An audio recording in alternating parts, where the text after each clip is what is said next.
Hi, my name is Easton Vanover. I'm a member of Wise County 4-H, and today I'm going to show you how to build some cool STEM activities. Okay, so today we're going to be building a catapult, and these would be the materials you should have.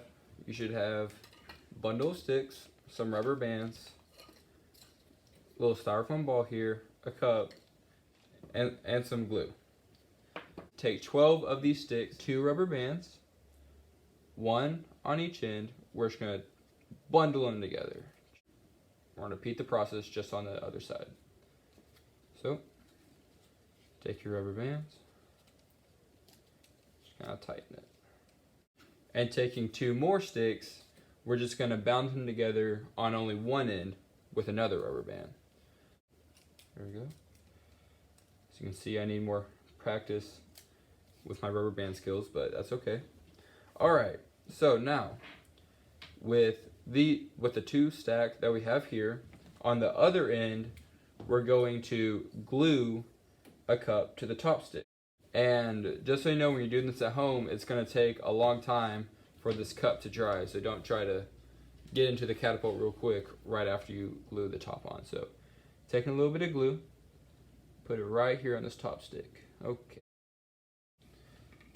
Okay, now that it's dried completely, what we need to do is taking the top of these sticks, see how we kind of separate them.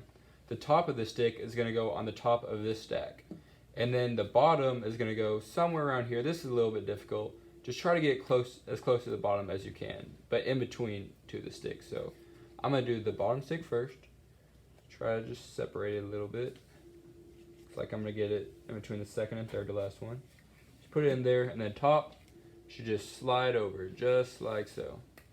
Okay, and when you're doing this, our catapult is basically built.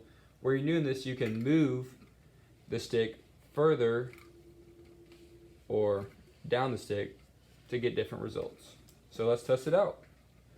Okay, I have it built. I'm gonna move mine way up here. Pull back on the catapult like this, and on your 4-H sheet, there should be a link where you can make a more complicated one if you want a harder challenge. But for now, this is my skill level, and this is my catapult. Thank you.